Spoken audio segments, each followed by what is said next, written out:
اور مجھے اپنے گھر کو چلانے کے لیے کچھ نہ کچھ تو کرنا ہی ہے۔ پہلی بار تھوڑی کر رہی ہوں، بہت چھوٹی عمر سے کرنا شروع کیا تھا۔ وہ تلخ لہجے میں بولی۔ او بہن، تو جو مرضی کر، مجھے کوئی لینا دینا نہیں ہے، مگر میرے پاگل بیٹے کو اپنی سے آزاد کرنے کا کیا لے گی؟ چاچی نے غصے سے کہا تھا۔ اس نے سر جھکائے کھڑے ریحان کو دیکھا۔ آپ کے بیٹے کو میں بہت پہلے ہی آزاد کر چکی ہوں۔ آپ کے بیٹے نے خود شادی کی خواہش کی تھی، تو میں نے کہا تھا ٹھیک ہے، اگر آپ مانتی ہیں تو بھیج دو رشتہ، لیکن اب میں خود ہی آپ کے بیٹے سے شادی نہیں کرنا چاہتی۔ جو آج میرے لیے لڑ نہیں سکتا، وہ کل کیا میرے لیے اسٹینڈ لے گا؟ آپ اپنے بیٹے کی جہاں مرضی شادی کریں، مجھے کوئی اعتراض نہیں ہے، وہ اطمینان سے بولی اور پھر سیڑھیاں چڑھتی ہوئی اوپر کی جانے بڑھی۔ اگلے دن وہ معمول کے مطابق گھر سے نکلی تھی اور اس بار ہوٹل کی بجائے اس کا رخ شاہ انڈسٹری کی طرف تھا۔ وہ جب وہاں پہنچی تو ابھی تک اہل شاہ نہیں پہنچا تھا۔ ریسیپشن پہ موجود لڑکی نے اسے ناگواری سے دیکھا۔ آپ کی اپائنٹمنٹ ہے؟ وہ تڑک کر بولی۔ مجھے جاب کے لیے بلایا ہے سر نے، اور آپ انہیں بتا دیجیے کہ مس ابھیا آئی ہیں۔ وہ تڑک کر بولی تو ریسیپشنسٹ منہ ہی میں بڑبڑاتی ہوئی اپنا کام کرنے لگی۔ اس کے 2-3 بار کہنے کے باوجود اس نے آہل شاہ سے اس کی بات نہیں کروائی تھی، اور اس کے خود کے موبائل میں بیلنس نہیں تھا کہ وہ اسے کال کر سکتی۔ وہ ایک سائٹ پر جا کر بیٹھ گئی۔ کافی دیر کے بعد آہل شاہ اندر واقع ہوا اور اس نے کیری میں طلحہ کو لٹا رکھا تھا۔ وہ سیدھا اپنے روم میں گیا اور آتے ہی اپنی ریسیپشنسٹ کو بلا کر اس کے ساتھ اپنی میٹنگ ڈسکس کرنے لگا۔ اس میں اسے 1 گھنٹہ لگ چکا تھا، اور وہ باہر غصے سے جیسے جلتے ہوئے توے پر بیٹھی تھی۔ پھر وہ غصے سے اٹھی اور بنا اجازت کے داڑھ سے دروازہ کھولتی ہوئی اندر آئی۔ سمجھتے کیا ہیں آپ خود کو؟ جب آپ کو ضرورت نہیں تھی تو مجھے بلانے کی کیا ضرورت تھی؟ ایک تو آپ نے میری جاب چھڑوا دی اور اوپر سے ملنے کے لیے ٹائم بھی نہیں ہے۔ بس بہت ہو گیا، آپ اپنی جاب اپنی پاس رکھیے۔ آئینے سے اگر مجھے فون کیا نا تو یاد رکھیے گا، منہ توڑ دوں گی میں۔ وہ غصے سے پھٹ پڑی۔ آہل شاہ ہڑبڑا کر اٹھ کھڑا ہوا۔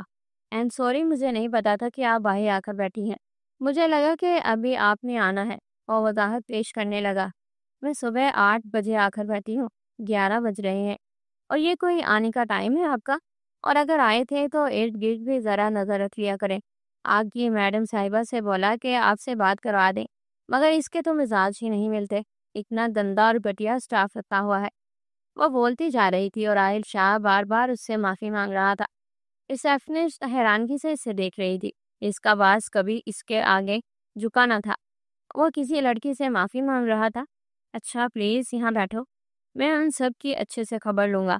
جاؤ جا کر ٹھنڈا پانی لے کر آؤ۔ وہ اسے کندھوں سے تھام کر بٹھاتے ہوئے دانس پیس کر اس لڑکی سے بولا تو ہڑبڑا کر باہر نکل گئی۔ I am really very sorry, مجھے دھیان ہی نہیں رہا کہ میں اسٹاف کو تمہارے بارے میں بتا سکوں۔ مجھے یہی تھا کہ تم تھوڑا سا لیٹ آؤ گی۔ وہ جلدی سے بولا۔ وہ سر جھٹک کر رہ گئی۔ چھوڑ کے تو نہیں جاؤں گی نا؟ وہ امید بھرے لہجے میں پوچھنے لگا تو وہ نفی میں سر ہلاتی ہوئی اٹھ کر طلحہ کے پاس آئی اور وہ اسے دیکھتے ہی کلکاریاں مارنے لگا تھا۔ وہ مسکرا کر اس کے ننھے ننھے ہاتھوں کو چومتی اس سے باتیں کرنے لگی۔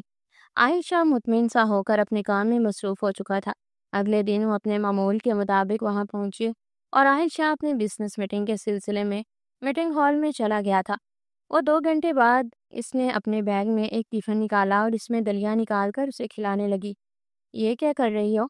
آہل شاہ کے چلانے پر وہ ہڑبڑا کر مڑی۔ اف اللہ، آپ نے تو ڈرا ہی دیا مجھے۔ دلیا کھلا رہی ہوں، وہ سر جھٹک کر بولی۔ تمہارا دماغ خراب ہو گیا ہے، وہ ابھی صرف 7 ماہ کا ہے، میں اسے صرف سیریلیک دیتا ہوں، وہ بھی ایک ٹائم۔ وہ منہ بنا کر بولا۔ سر، بچہ 7 ماہ کا ہو جائے تو اسے تھوڑا بہت خوراک دینا چاہیے، جیسے فروٹس وغیرہ میش کر کے۔ اس کے علاوہ یہ دلیا بہت اچھا ہوتا ہے، اور آپ نے ضرور کمپنی کی پروڈکٹس یوز کرنی ہے۔ یہ صرف 100-150 کا آتا ہے اور کتنی بار میں بن جاتا ہے۔ وہ اطمینان سے بولتی آہل شاہ کو غصہ دلا گئی۔ اس نے غصے سے اس کا ہاتھ سے باؤل تھام کر باسکٹ میں پھینک دیا۔ واٹ دا ہیل، تمہیں سمجھ نہیں آ رہی کہ میں کیا بکواس کر رہا ہوں؟ اور میرے لیے میرے بچے سے زیادہ امپورٹنٹ کچھ نہیں ہے۔ یہ میرے پیسے اور تمہاری ہمت کیسے ہوئی اپنے گھر کا گندا بنا ہوا کھانا میرے بچے کو دینے کی؟ آہل شاہ کی آخری بات پر تو وہ سن ہی گئی اور بے یقینی سے اسے دیکھنے لگی۔ کہنا کیا چاہتے ہیں آپ؟ ہم لوگ گندے برتن میں کھانا بناتے ہیں؟ یا ہمارا کچن واش روم کے اندر بنا ہے؟ یہاں پر ہم لوگ پاکی ناپاکی کا خیال نہیں رکھتے۔ غریب ہیں اس کا یہ مطلب نہیں کہ ہم لوگ گندے ہیں۔ میری ماں کبھی سر سے دوپٹہ اتارے بغیر کھانا نہیں بناتی اور بسم اللہ پڑھے بغیر کسی چیز کو ہاتھ نہیں لگاتی۔ یہی کام میں نے ان سے سیکھا ہے۔ آپ امیر ہیں تو کیا اس کا یہ مطلب نہیں کہ آپ ہمیں حقارت کی نظر سے دیکھیں گے؟ کل اس نے سیریلیک اچھے طریقے سے نہیں کھایا تھا تو میں نے کہا کہ چلو آج کچھ چینج کر کے دیکھتی ہوں، کل کو کچھ اور چینج کر کے دیکھوں گی۔ مگر کچھ لوگ ہوتے ہیں جو دوسروں کا احسان ماننے کی بجائے ان پر الزام لگانے لگتے ہیں۔ بعد میں جائیے آپ، میں اس 2 ٹکے کی نوکری کو لات مارتی ہوں، سنبھالیے گا اپنے بچے کو خود ہی۔ وہ بولتی چلی گئی تھی، پھر اپنی سیاہ آنکھوں کو دوپٹے کے پلو سے صاف کرتی اپنا بیگ اٹھا کر بنا کوئی بات کیے تیزی سے وہاں سے نکل گئی۔ آئل شاہ سر جھٹک کر رہ گیا۔ پھر اگلے 2-3 دن وہ جیسے طلحہ کے ساتھ پاگل ہو چکا تھا۔ آج بھی وہ نڈال سا سر جھکائے بیٹھا ہوا تھا کہ اس کا دوست راہیل اس کے پاس آیا۔ میں تو کہتا ہوں شادی کر لے کسی ایسی لڑکی سے جو طلحہ کو ماں کا پیار دے سکے۔ راہیل نے اسے مشورہ دیا۔ نہیں یار، میں شادی کیسے کر سکتا ہوں؟ اور کوئی کسی کے بچے کو نہیں سنبھالتا، اور میں نہیں چاہتا کہ طلحہ کے ساتھ کوئی برا سلوک ہو۔ ابھی تو میرا مسئلہ یہ ہے کہ کھاتا ہی نہیں ہے کچھ بھی۔ سیریلیک وغیرہ اور فروٹس میش کر کے وہ سب دے کے دیکھ لیا مگر وہ منہ ہی نہیں لگا رہا۔ وہ اپنا ماتھا مسلتے ہوئے بولا، کبھی کبھار بچے میٹھا نہیں کھاتے، میری وائف انہیں نمکین چیزیں بنا کر دیتی ہیں، جیسے دلیا وغیرہ ہو گیا۔ اس کے علاوہ کھچڑی وغیرہ تو اس طرح کی چیزیں بچے آرام سے کھا لیتے ہیں، کیونکہ بعض بچوں کو میٹھا پسند نہیں ہوتا۔ اب ہم بڑے لوگ بھی ہیں تو میٹھا نہیں پسند کرتے۔ بعض اوقات تو ایسے بچوں کا بھی تو دل ہوتا ہے نا یار، کچھ نمکین وغیرہ بنا کر کھلا، جیسے پتلی سی کھچڑی بنا دو نمک ڈال کر۔ راہیل نے مشورہ دیا۔ اس کی بات پر بے اختیار آہل نے ابیحہ کے بارے میں سوچا، پھر سر جھٹک کر وہ اٹھا اور موبائل سے نکال کر کھچڑی بنانے کا طریقہ دیکھنے لگا۔ وہ اپنے گھر کے شیف سے بھی کھچڑی کا پوچھا مگر وہ کھچڑی بنانا ہی نہیں جانتا تھا۔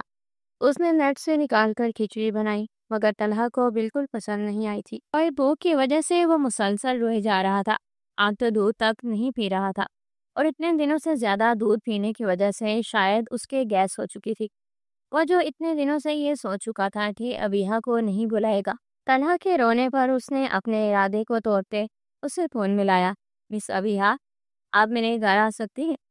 دوسری طرف سے فون پک کرتے ہی وہ بولا، بالکل نہیں۔ وہ تڑپ کر بولی، پلیز طلحہ کے لیے، وہ بہت بے چین ہے، اس کی طبیعت نہیں ٹھیک ہے، وہ روئے جا رہا ہے اور صبح سے موشن بھی لگے ہوئے ہیں۔ عائل شاہ نے التجائی انداز میں کہا تو دوسری طرف وہ ایک پل کے لیے چپ ہو گئی۔ میں کل آ جاؤں گی، وہ آہستہ سے بولی۔ نہیں پلیز ابھی آ جاؤ، میں ڈرائیور کو بھیج دیتا ہوں، وہ تمہیں تمہارے گھر سے پک کر لے گا۔ وہ جلدی سے بولا، عشاء کا ٹائم ہو رہا ہے سر، اور میں اس ٹائم گھر سے باہر نہیں نکلتی۔ وہ جلدی سے بولی۔ وہ رو رو کر نڈال ہے، پلیز اگر وہ تمہارا بچہ ہوتا تو تم بھی ایسے ہی کہتی، میں اسے روتے ہوئے نہیں دیکھ سکتا۔ عائل شاہ کا لہجہ نہ جانے کیوں بھیگ گیا تھا اور ابیحہ کو بھی صاف محسوس ہوا تھا۔ جی ٹھیک ہے، میں آ جاتی ہوں۔ وہ ہمیشہ کی طرح نرم پڑ چکی تھی۔ پھر فون بند کرتے ہی وہ اٹھی اور کپڑے چینج کر کے باہر آئی تو اس کی ماں نے حیرانگی سے اسے دیکھا۔ ارے اس ٹائم کہاں جا رہی ہو؟ امی میں نا ایک جاب تلاش کر رہی تھی تو وہ مجھے مل گئی ہے اور مجھے دیر سویر ہو جایا کرے گی، اور فکر نہ کرو میں آ جاؤں گی۔ وہ جلدی سے بولی، رہنے دے، تو کوئی ضرورت نہیں ہے، پتہ بھی ہے تیرے بارے میں کیا کیا باتیں بناتی پھرتی ہے تیری چاچی، اور اب تو محلے کے لوگ بھی باتیں کرنے لگے ہیں۔ وہ ایک ایک کے گھر میں بیٹھ کر تمہاری کردار کشی کرتی ہے بیٹا۔ اس کی ماں نے بے بسی سے کہا، امی یہ لوگ وہ ہیں جنہوں نے کبھی بھی مشکل میں ہمارا ساتھ نہیں دیا، تو اب ہم پر اگر کوئی آسانی کا وقت آ رہا ہے تو ہم ان کی خاطر کو کیوں چھوڑ دیں؟ میں چاہتی ہوں کہ میرا بھائی پڑھ لکھ کر بہت بڑا افسر بنے، اور اس کے لیے میں کچھ بھی کروں گی، آپ فکر مت کیجیے گا۔ مجھے دیر بھی ہوگی تو وہاں سے مجھے میرے باس گھر چھوڑائیں گے۔ وہ کہتی ہوئی اپنی چادر لے کر سیڑھیاں اترتی نیچے آئی تو ریحان سامنے ہی کھڑا تھا۔ وہ اسے سراسر اگنور کرتی ہوئی باہر نکلی۔ کچھ ہی دور گئی تھی کہ ریحان بائک لے کر اس کے پاس آیا۔ کہاں جا رہی ہے اس وقت؟ مجھے بتا دیتی، میں لے آتا جو بھی لانا تھا، ریحان نے اس کے پاس کھڑے ہوتے ہوئے کہا۔ وہ اس کی بات کا جواب دیے بنا رکشے کو ہاتھ دیتی اس میں بیٹھ کر چلی گئی۔ ریحان وہیں کھڑا اٹھتی ہوئی دور میں اسے دیکھ رہا تھا، اور جب وہ شاہ مینشن پہنچی تو ملازمہ اسے لے کر سیدھی کمرے میں آئی۔ وہ تو اس قدر عالیشان گھر کو دیکھ کر ہی شاک رہ گئی تھی۔ ملازمہ کے ساتھ آہل شاہ کے کمرے میں آئی تو وہ طلحہ کو چپ کرواتے ہوئے بے حال ہو چکا تھا۔ اس کے آتے ہی آہل نے جلدی سے اس کی گود میں طلحہ کو ڈالا، مگر طلحہ مسلسل روتا ہی جا رہا تھا۔ اس کے پیٹ میں تو بہت زیادہ گیس ہے، مجھے لگ رہا ہے اس کے پیٹ میں درد ہے، وہ جلدی سے بولی۔ ہاں شاید وہ اس کو قبض ہوئی ہے، وہ سر جھکا کر بولا۔ اچھا، آپ فکر نہیں کریں، میں اپنی امی سے پوچھتی ہوں کہ قبض کے لیے کیا کریں، اس نے کہا، اور پھر گھر کے نمبر پر فون کر کے اس نے ساری تفصیل لے لی تھی، اور پھر وہ ساری تکنیک اس پر آزمانے لگی تو کچھ دیر میں وہ پرسکون ہو چکا تھا۔ آپ نے بولا تھا نا کہ بچہ نمک والی چیز پسند کرتا ہے، بعض اوقات تو کچھ بنا دیجیے، میں صبح سے کھلا دوں گا۔ وہ اٹھ کر جانے لگی تو آہل نے سر کھجاتے ہوئے کہا، جی ٹھیک ہے، آپ مجھے کچن کا پتہ بتا دیجیے، میں بنا دیتی ہوں، بلکہ میں آپ کو طریقہ بتا دیتی ہوں، وہ بولی، اور پھر اس کے ساتھ کچن میں آئی اور پورا کچن الٹ پلٹ ہوا پڑا تھا۔ اتنے خوبصورت کچن کا یہ حال دیکھ کر وہ افسوس سے سر ہلا گئی۔ سچ کہتے ہیں، عورت کے بنا گھر بکھر جاتا ہے۔ شادیہ، یہ سب کیا ہے؟ تم نے کچن کو سمیٹا نہیں ہے کیا؟ وہ دھاڑا۔ وہ صاحب جی، میری طبیعت نہیں ٹھیک تھی تو اسی لیے، وہ شرمندہ سی بولی۔ حد ہوتی ہے کسی چیز کی، یہاں اوپر سے لے کر نیچے تک سب کے سب بگڑے ہوئے ہیں۔ ہمارے شیف صاحب ہیں تو ان کو کھچڑی نہیں بنانی آتی، اور تم ٹھیک سے کچن تک نہیں صاف کر سکتی۔ وہ تب کر بولا، پلیز مجھے ساری چیزیں دے دیجیے، مجھے گھر جانا ہے، میری ماں انتظار کر رہی ہوں گی، وہ بیزاری سے بولی۔ پھر ملازمہ نے اسے ساری چیزیں نکال کر دی۔ اس نے چاول بھگونے کے بعد ملازمہ کے ساتھ مل کر کچن صاف کیا، اور پھر کھچڑی بنانے کے بعد وہ ڈرائیور کے ساتھ گھر واپس آ گئی تھی۔ روٹین کے مطابق وہ ہر روز صبح صبح ہی آفس جا کر طلحہ کو سنبھال لیتی تھی، اور اس کے بعد وہ آہل کے ساتھ اس کے گھر آ کر طلحہ کو سلانے کے بعد 8-9 بجے کے قریب گھر پہنچتی تھی۔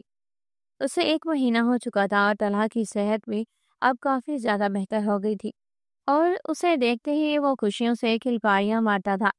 وہ آج سنڈے ہونے کی وجہ سے شام محسن پہنچی تو اسے کچھ فلو سا تھا، اور اس نے ماسک پہن رکھا تھا، اور اسی طرح وہ طلحہ کو سنبھال رہی تھی۔ دکان سے اس کے سر میں اس قدر درد تھی، اور ساتھ کچھ بخار سا بھی فیل ہو رہا تھا۔ وہ طلحہ کو سلا کر صوفے پر لیٹ گئی۔ کب اس کی آنکھ لگی اسے پتہ نہیں چلا۔ آہل اپنا کام کرنے کے بعد طلحہ کو دیکھنے کے لیے کمرے میں آیا تو وہ سویا ہوا تھا، اس کے دونوں طرف تکیے لگے تھے۔ اس نے جیسے ہی گردن گھما کر دیکھا تو صوفے پر سوئی ہوئی ابیہ کو دیکھ کر چونک گیا۔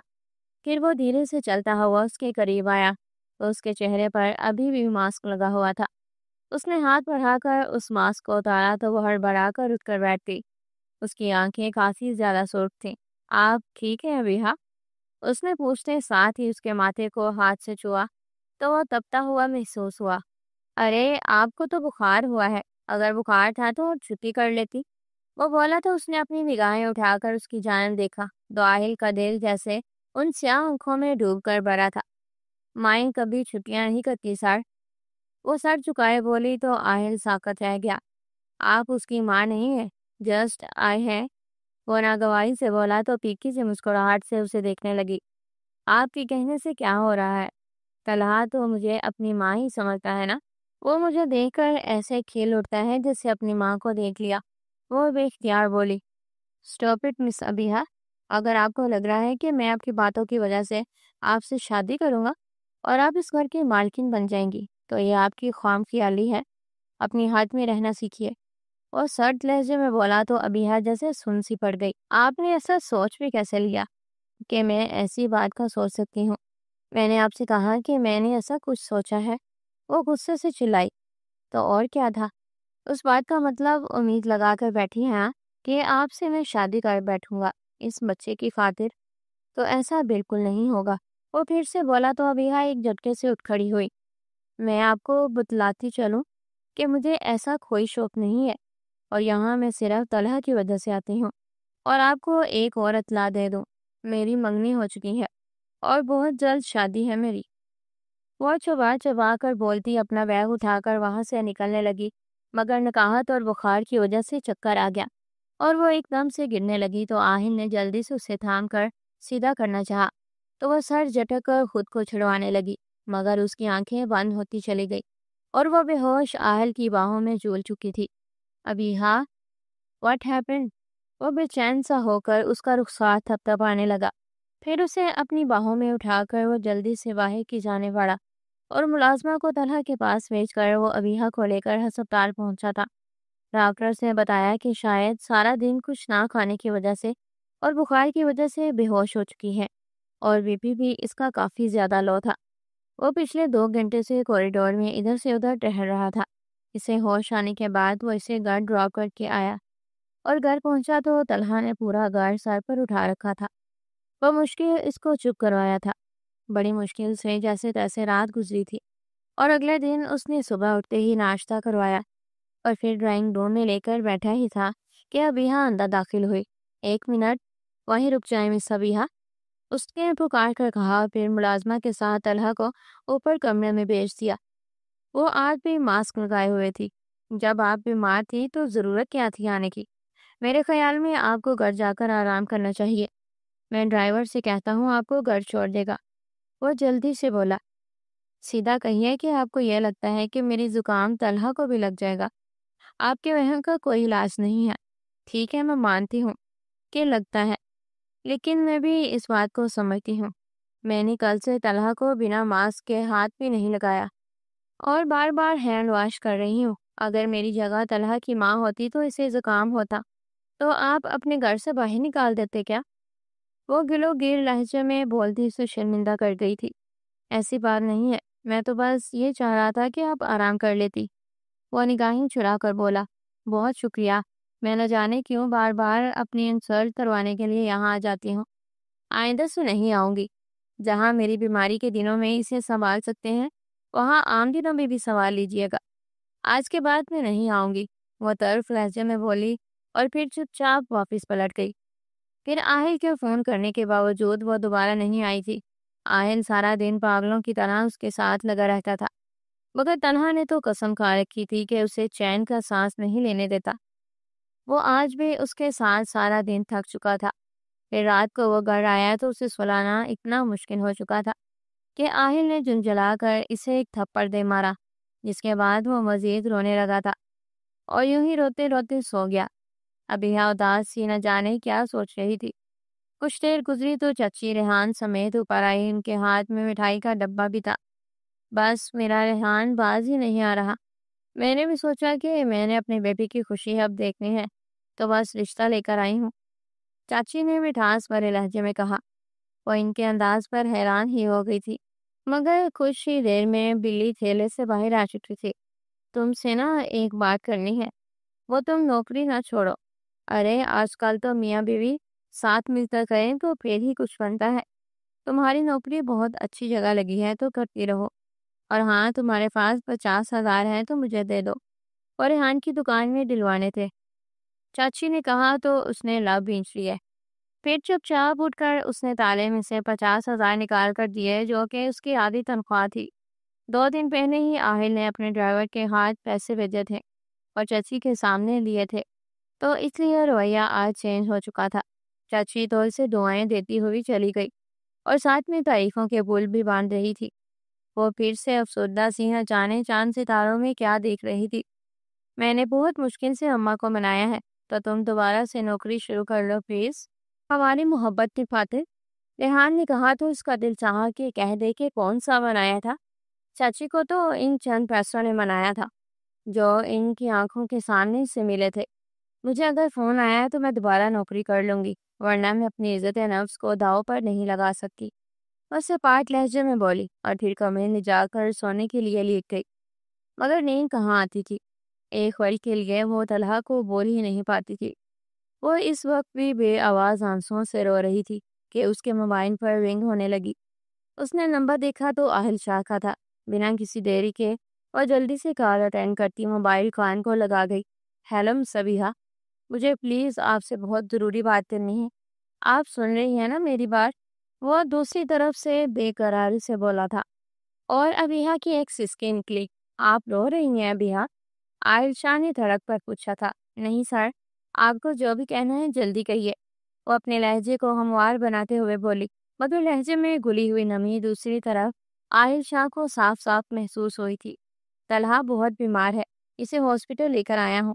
صبح سے اسے فیور تھا اور اب ایک دم سے اسے وامٹنگ اور موشن سٹارٹ ہو گئے ہیں، بالکل بھی ہوش میں نہیں ہے، وہ عاہل شاہ نے کہا۔ تو وہ گھبرا کر جلدی سے اٹھ کر بیٹھ گئی۔ میں آتی ہوں، آپ ہاسپٹل کا ایڈریس بتا دیں، وہ جلدی سے بولی۔ دوسری طرف سے آہل نے ایڈریس بتایا تو وہ تیزی سے نیچے اتری اور ریحان کے ساتھ ہاسپٹل پہنچی۔ وہ جب وہاں پہنچی تو عاہل شاہ طلحہ کے پاس ہی روم میں بیٹھا ہوا تھا اور اسے ڈرپ لگی تھی۔ اس ننھے سے بچے کو یوں دیکھ کر ابیحہ کو رونا آنے لگا تھا۔ وہ آہل سے اس کے بارے میں پوچھنے لگی، ساتھ ہی وہ اس کے ہاتھ کو بار بار چومنے جا رہی تھی۔ ابیحہ کب تک گھر جانا ہے؟ ریحان نے پاس آ کر پوچھا تو آہل نے چونک کر اس کی طرف دیکھا۔ یہ کون ہے؟ آہل نے پوچھا۔ یہ میرے مگیتر ہیں ریحان، وہ سپاٹ لہجے میں بولی۔ تو آہل کو نہ جانے کیوں حسد سا محسوس ہوا۔ ریحان تم گھر جاؤ، مجھے یہیں پر رہنا ہے، رات کو جب تک طلحہ ٹھیک نہیں ہو جاتا میں یہاں سے کہیں نہیں جاؤں گی، اس نے کہا تو ریحان لم بھینچ کر پورے حق سے اس کا ہاتھ پکڑ کر باہر لے آیا۔ وہ اور وہاں کھڑا عاہل شاہ غصے میں مٹھیاں بھینچ گیا۔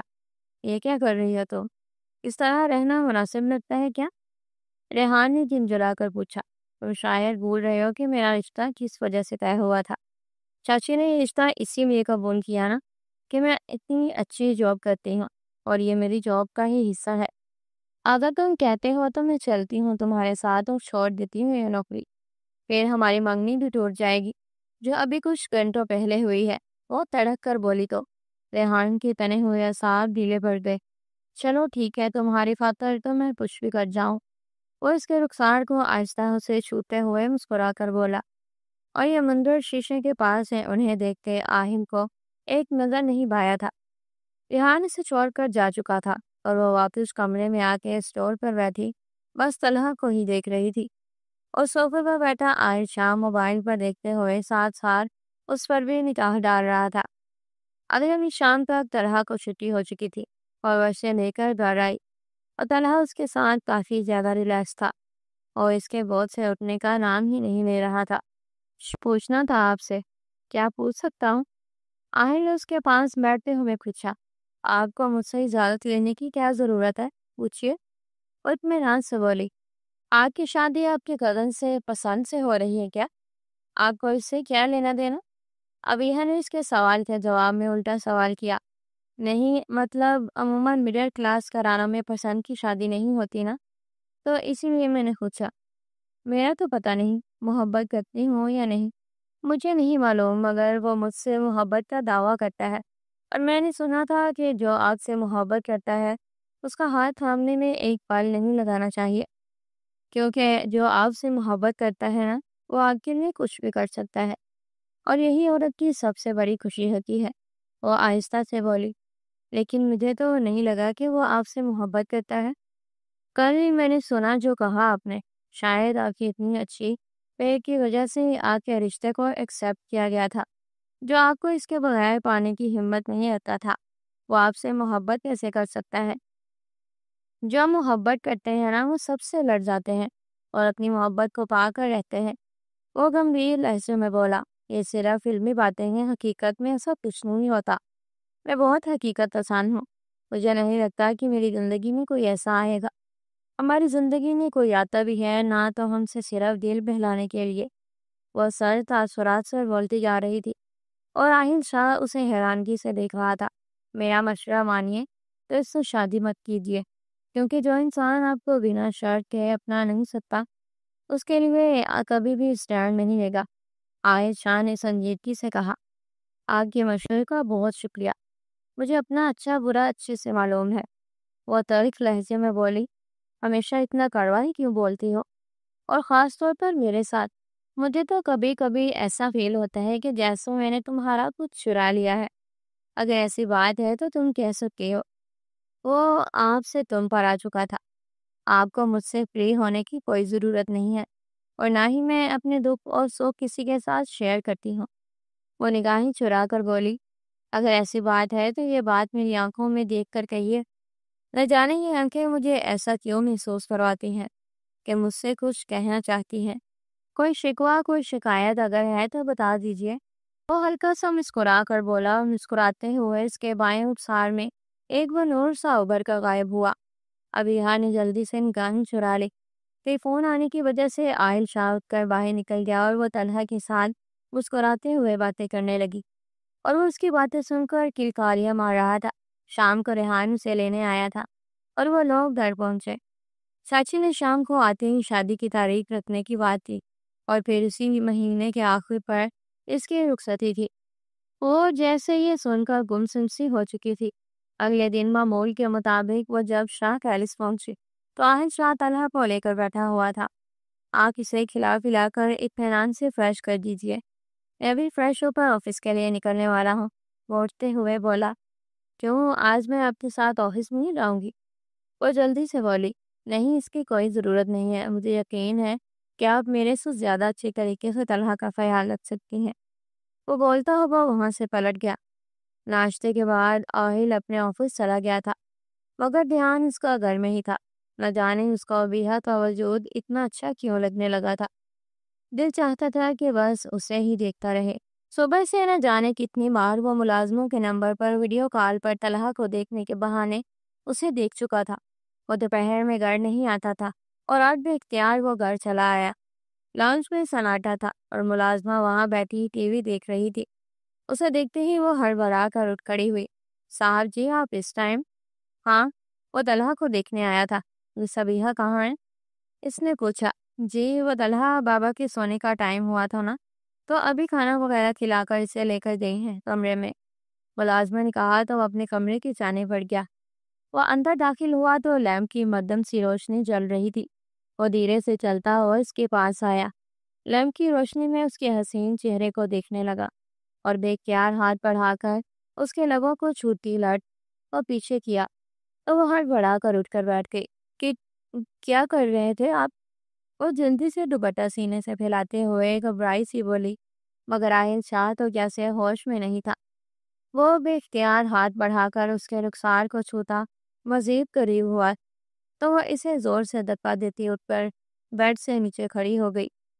عاہل شاہ بھی اٹھ کر اس کے مقابل آیا تو ابیہا گھبرا کر پیچھے کی جانب قدم لینے لگی، یہاں تک کہ اس کی پیٹھ پیچھے دیوار کے ساتھ لگ گئی اور ساتھ ہی کمرے کی لائٹس آن ہو گئی۔ آخر اس کے دائیں بائیں ہاتھ رکھتا اس کی آنکھوں میں دیکھنے لگا جن میں نمی جھلک رہی تھی۔ ول یو میری می؟ کوئی بھی اختیار بولا اور یہ بولتے ہی وہ خود تو حیران ہوا ہی تھا، اس کے ساتھ ساتھ ابیہا پھٹی پھٹی نگاہوں سے اسے دیکھ رہی تھی۔ یہ آپ کیا کہہ رہے ہیں؟ ہٹیے پیچھے، مجھے آپ سے کوئی بات نہیں کرنی۔ وہ اس کے سینے پر ہاتھ رکھے اسے پیچھے دھکیلتے ہوئے بولی۔ پھر اس سے پہلے عاہل شاہ کچھ اور کہتا وہ بھاگتی ہوئی کمرے سے نکلتی چلی گئی تھی۔ او گاڈ، یہ کیا کر دیا میں نے؟ وہ اپنے بال مٹھیوں میں جگڑے بڑبڑایا۔ پھر وہ جلدی سے باہر نکلا اور ابیہا کو تلاش کرتا ہوا لاؤنج میں آیا تو وہ ملازمہ کے پاس بیٹھی تھی۔ شائستہ، آپ جائیے یہاں سے، مجھے ابیہا سے بات کرنی ہے۔ وہ سنجیدگی سے بولا تو ابیہا وقت چہرے سے اسے دیکھنے لگی۔ ملازمہ جلدی سے اٹھ کر وہیں سے چلی گئی اور چلتا ہوا اس کے پاس آ کر بیٹھ گیا۔ میں نے جو کچھ بھی کہا وہ مذاق نہیں ہے، ایک بار اس بارے میں ضرور سوچنا۔ وہ سنجیدگی سے بولا تو ابیہا ناگواری سے اسے دیکھنے لگی۔ آپ مرد اتنے بے وفا ہوتے ہیں نا، بیوی کو فوت ہوئے بھی کچھ عرصہ نہ ہوگا، پھر اور آپ نے دوسری شادی کرنے کے بارے میں سوچ بھی لیا۔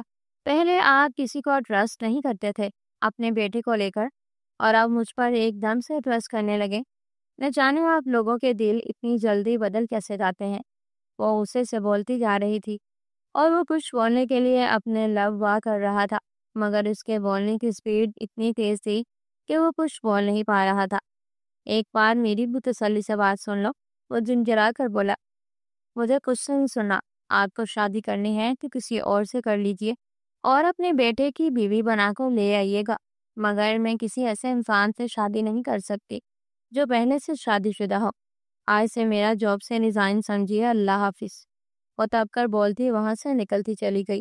عجیب لڑکی ہے، کیا بول رہی تھی اور مجھے کچھ بولنے ہی نہیں دیا۔ حیرت کی بات یہ ہے کہ اتنا غصہ سے کیوں آ رہا تھا۔ وہ تھوڑی کے نیچے ہاتھ رکھے بڑبڑاتے ہوئے سوچے جا رہا تھا۔ میں بتاؤں صاحب جی، ملازمہ نے پاس آ کر کہا۔ تو وہ سوالیہ نگاہوں سے اسے دیکھنے لگا۔ ویسے مجھے کہنا تو نہیں چاہیے، مگر لڑکی کا دل ٹوٹا ہوا ہے نا، اس لیے ایسی ہے۔ کسی لڑکی کو چاہتی تھی بچپن سے، مجھے بتایا اس نے باتوں باتوں میں کہ وہ اس کی محبت تھا۔ ہر روز وہ اس سے پول لینے آتا تھا اور سارے کے سارے گجرے خرید لیتا تھا اپنی بھابھی کے لیے، اور ڈھیروں باتیں کرتا تھا ان کے بارے میں، اور جو گجرے خریدتا تھا نا ان میں سے 2 اسے پہنا دیتا تھا۔ 12-13 سال کی تھی تب وہ، اور پھر وہ شخص پڑھائی کے سلسلے میں دوسرے شہر چلا گیا۔ دوبارہ جب ملا تو اسے نہ پہچانا، اسے نہ کچھ، اور کبھی ملنے کی کوشش بھی کی، بلکہ شادی کر کے اپنی گرہستی بسا لی۔ اس نے مجھے کہا ہے کہ عتی کبھی کسی سے دل نہیں لگانا چاہیے، اور کچی عمر کی محبت تو بہت ہی خطرناک ہوتی ہے۔ میں نے اس عمر میں محبت کی جب میری گڑیا گڈوں سے کھیلنے کی عمر تھی۔ ملازمہ بولتی جا رہی تھی اور وہ بے یقینی سے اسے دیکھتا جا رہا تھا۔ پھر اس کے چہرے پر ایک دھیمی سی مسکراہٹ آنے لگی۔ او، تو اسی لیے ناراض ہے وہ محترمہ؟ آپ کو پتہ ہے شائستہ کہ وہ شخص کون تھا؟ وہ مسکراتے ہوئے پوچھنے لگا۔ نا ساحر جی، یہ تو نہیں بتایا اس نے، ملازمہ نے اطمینان سے کہا۔ وہ میں تھا شائستہ، میں اپنی بابی جان کے لیے اس سے گجرے خریدا کرتا تھا، اور ان میں سے 2 اسے پہنا کر آتا تھا۔ عائل شاہ نے کہا تو شائستہ کی آنکھیں حیرت کی زیادتی سے پھٹ گئیں۔ ہائے اللہ، صاحب جی، تو مطلب وہ آپ کے بارے میں باتیں کر رہی تھی؟ اس نے تو نہ جانے آپ کے بارے میں کیا کیا سوچ رکھا ہے، وہ تو آپ کو شادی شدہ سمجھتی ہے۔ ملازمہ جلدی سے بولی تو وہ دھیمی سی مسکراہٹ کے ساتھ مسکرا دیا۔ فکر مت کیجیے، جلد ہی اس کی غلط فہمی دور کر دوں گا، وہ کہتے ہوئے اٹھا اور پھر اپنے کمرے کی جانب بڑھ گیا۔ اگلے 2-3 دن اس کے مصروفیت میں گزرے تھے۔ تیسرے دن وہ شائستہ کو لے کر ابیہ کا ہاتھ مانگنے اس کے گھر جانے والا تھا۔ ابیہ ان 3 دنوں میں طلحہ کو بہت یاد کر رہی تھی۔ کئی بار دل چاہا کہ ایک بار فون کر کے اس کے بارے میں پوچھ لے، مگر انا آڑے آ رہی تھی، اور اسے پتہ نہیں کیوں غصہ بھی تھا اور افسوس بھی ہو رہا تھا کہ رشتہ ٹھکرا کیوں دیا، اور اسے کہیں نہ کہیں یہ امید بھی تھی کہ وہ اسے منانے کے لیے فون ضرور کرے گا، مگر اس دن سے اس کا فون ہی نہیں آیا تھا، اس لیے وہ سخت جھنجھلاہٹ کا شکار تھی۔ آج وہ جب صفائی کر کے نیچے اتری تو چاچی اپنی بیٹیوں کے ساتھ شاپنگ کر کے آئی تھی۔ ارے تم آج بھی جاب پہ نہیں گئی؟ چچی نے پوچھا۔ میں نے جاب چھوڑ دی چاچی، میں نے سوچا کہ اب میری شادی ہو جانی ہے تو مجھے اس کی کیا ضرورت ہے، وہ اطمینان سے بولتی وہاں تختے پر بیٹھ گئی۔ چاچی نے وہ لیلا شروع کر دیا۔ اس کی ماں یہ سب سنتی ہامتی نیچے آئی تھی۔ کیا ہوا سلمہ؟ ربیہ بیگم نے پریشانی سے پوچھا۔ ارے بھابھی بیگم، آپ کی بیٹی سے رشتہ اسی لیے میں نے طے کیا تھا کہ یہ اچھا خاصا کماتی ہے، تو چلو جہیز نہیں لائے گی تو کم از کم کمائی تو ہوگی جس سے میرا گھر اچھے سے چل سکے گا، مگر یہ تو نوکری چھوڑ کے بیٹھ گئی ہے۔ بس میری طرف سے تو نہ ہی سمجھے اب۔ ارے بنا جہیز کے کوئی لڑکی نہیں لیتا، اور شکل و صورت چاہے جتنی مرضی اچھی ہو، لوگ آج پیسہ دیکھتے ہیں، کیونکہ شکل و صورت کو تو پیسے کے ساتھ بھی سنوار سکتے ہیں۔ چاچی نے زہر اگلا تھا۔ اماں یہ کیا کہہ رہی ہو؟ ریحان پاس آ کر منمن آیا۔ میں نے بول دیا ہے تو بس بول دیا ہے، یہ شادی بالکل نہیں ہوگی۔ اگر یہ نوکری کرتی ہے تو ٹھیک ہے، ورنہ میری طرف سے نہ ہی ہے۔ چچی نے کہا۔ بیار پلیز انہیں بولا نا کہ تم نوکری کرو گی، میں گارنٹی دیتا ہوں اماں یہ نوکری کرو گی نا؟ ریحان نے امید بھرے لہجے میں پوچھا۔ نہیں کروں گی، اور ویسے بھی میں تو خود یہی چاہتی ہوں کہ یہ رشتہ ابھی ختم ہو جائے۔ تم جو اپنی نام نہاد محبت کا راگ الاپتے ہو، اس محبت کی خاطر اپنی ماں سے مقدمہ نہیں لڑ سکتے؟ تم میرے لیے کیا سٹینڈ لوگے؟ اور سپاٹ لہجے میں بولتی اٹھ کھڑی ہوئی۔ ہائے ہائے، کتنی لمبی زبان ہے، نہیں تو سمجھتی کیا ہے خود کو؟ تیرے لیے کوئی شہزادہ آئے گا جو آ کر بنا جہیز کے تجھے بیاہ کر لے جائے گا؟ تو ایسا کچھ نہیں ہوگا۔ اگر کوئی لے کے بھی جائے گا نا تو کوئی فقیر ہی تمہارے در پر آئے گا۔ میں تو کہتی ہوں بابی، جمعرات جو فقیر آتا ہے نا اس کے ساتھ اپنی بیٹی کو بیاہ دینا۔ چاچی نے زہر اگلا تھا، اور ربیہ بیگم کی آنکھیں نم ہونے لگی۔ اور اگر کوئی رئیس آ جائے تو؟ اس سے پہلے کہ وہ جواب دیتی کہ پیچھے سے آہل شاہ کی آواز سنائی دی۔ وہ ایک جھٹکے سے مڑی تو وہ طلحہ مسکراتا ہوا اس کی جانب دیکھ رہا تھا۔ طلحہ کو اس نے گود میں اٹھا رکھا تھا، اور طلحہ اسے دیکھتے ہی اپنے بازو کھیلا کر ہنسنے لگا۔ وہ جلدی سے اس کی طرف لپکی اور اسے گود میں اٹھا کر چٹا چٹ چوم لیا۔ مسکراتے ہوئے ربیہ بیگم کے پاس آیا۔ میرا نام آہل شاہ ہے اور آپ کی بیٹی میرے بیٹے میرے بھتیجے کی آیا رہ چکی ہے، اور میں آہل شاہ بالکل کنوارا آپ کی بیٹی سے شادی کرنا چاہتا ہوں۔ آخری بات وہ ابیہ کی طرف دیکھتے ہوئے مسکرا کر بولا، جو کہ اس کے بھتیجے بولنے پر منہ کھولے بے یقینی سے اسے دیکھ رہی تھی۔ چچی اور اس کی بیٹیاں ہنس و جلن سے جیسے مر جانے کے قریب تھی۔ آنٹی جی، آپ کے پورشن میں چل کے بات کریں، آہل شاہ نے کہا، اور پھر خود ہی سیڑھیوں کی جانب بڑھ گیا۔ وہ سب لوگ اوپر آئے اور ربیہ بیگم کا تو گھبراہٹ کے مارے برا حال تھا۔ وہ جلدی سے کرسی پاس لے کر آئی اور آہل شاہ کے پاس آ کر پنکھا آن کیا۔ آنٹی جی، آپ پریشان نہ ہوئیے، یہاں بیٹھ کر رسم کر لیجیے اور مجھے بتائیے کہ اپنی بارات لے کر کس دن آؤں؟ وہ جلدی سے بولا اور پھر اٹھ کر کندھوں سے تھام کر ربیہ بیگم کو کرسی پر بٹھا دیا۔ ابیہ تو چپ چاپ طلحہ کے ساتھ کھیل رہی تھی۔ پھر کچھ دیر کے بعد جب ربیہ بیگم چائے بنانے کے لیے کچن میں اٹھ کر گئی تو وہ مسکراتے ہوئے شائستہ کی جانب مڑا۔ آنٹی جی کے ساتھ جا کر کچن کا کام کیجیے، مجھے اپنے ہونے والی بیگم صاحبہ سے بات کرنی ہے، وہ بولا۔ شائستہ کے جانے کے بعد آہل شاہ نے اس کا ہاتھ تھام کر اس کی آنکھوں میں دیکھا تو وہ جلدی سے آنکھیں پھیر گئی۔ دیا، تم ہمیشہ سے اتنا کم بولتی تھی، پھر ایک دم سے اتنا زیادہ کیسے بولنے لگ گئی؟ وہ مسکرا کر بولا تو ابیہ نے بے یقینی سے سر اٹھا کر اسے دیکھا۔ یہی سوچ رہی ہو تو مجھے کیسے پتا چلا؟ تم اگر نہیں بتاتی تو مجھے پتا نہیں چلتا۔ پہل جس سے ڈسکس کیا تھا اسی نے بتایا، اتنی محبت کرتی تھی تو بتایا کیوں نہیں؟ وہ اس کے دونوں ہاتھوں کو تھامتے ہوئے نرم لہجے میں بولا تو ابیہ نے نم آنکھوں سے اسے دیکھا۔ کیسے بتاتی؟ مجھے لگا کہ آپ شادی شدہ ہیں اور میں اپنی محبت میں شراکت برداشت نہیں کر سکتی، اور کسی ایسے شخص سے بالکل محبت نہیں جو کسی اور کا ہوا ہو۔ وہ آہستہ سے بولی، اچھا جی، اتنی انا پرست ہو؟ خیر، مجھے ایسے ہی بہت پیاری لگتی ہو، تھوڑی ناک چڑی سی، تھوڑی غصیلی۔ وہ اس کی چھوٹی سی ناک کو دباتے ہوئے شرارتی انداز میں بولا تو وہ اسے گھورنے لگی، مگر اس کی پرشوق نگاہوں کی تاب نہ لاتے ہوئے سر جھکا کر ہلکا سا مسکرا دی۔ اتنے سال کیا کیا؟ آہل شاہ نے پوچھا۔ آپ کے دیے ہوئے گجرے سنبھالنے کا کام، وہ آہستہ سے بولی۔ ریئلی؟ مطلب تم نے آج تک وہ گجرے سنبھال کر رکھے ہیں؟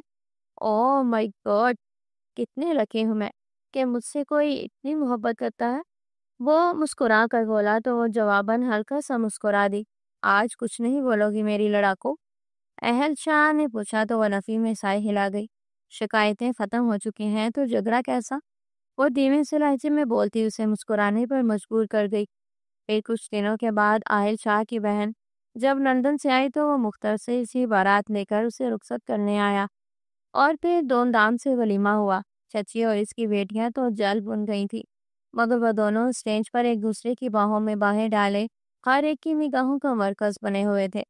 ربیہ بیگم کی تو آنکھیں تشکر سے بھیگی ہوئی تھی اور وہ ان دونوں کے اچھے نصیب کی دعائیں مانگ رہی تھی۔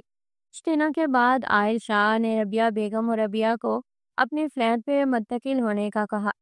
انہوں نے اس بات کے لیے کافی منع کیا، مگر آہل شاہ بھی ڈر چکا تھا اور انہیں منا کر ہی دم دیا۔